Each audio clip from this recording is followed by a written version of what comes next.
In Lewes, here's a look at an accessory dwelling unit, which is when a main house and a second independent living space sit on the same property.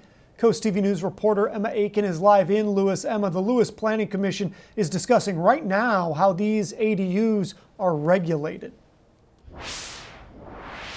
Charlie, right now in the building behind us, the Lewes Planning Commission is hearing from the public about the requirement that property owners must live in one part of an ADU. We spoke with two women earlier who are speaking in the meeting, and they say the existing ADU rule just isn't fair.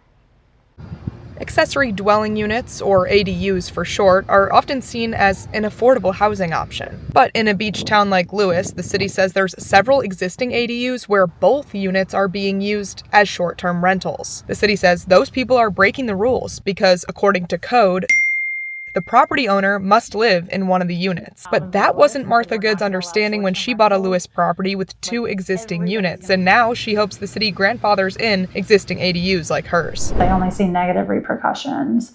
So decreasing the value of the current homes, decreasing the number of rental units on the market.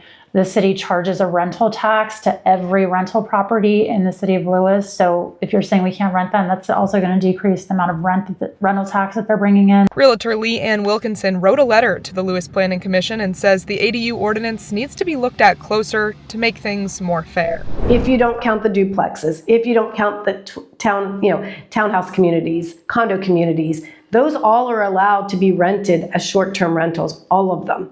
So why does this poor little 2.6% of our homes not get the same rights that everybody else has? For now, the city works to strike a balance, while some property owners are still on the fence. Wilkinson says based on her findings, the ADU ordinance, which was adopted over a year ago, actually hasn't produced any applications to date, which she says is a sign that the rules may be too strict. Reporting live here in Lewes, Emma Aiken, Coast TV News.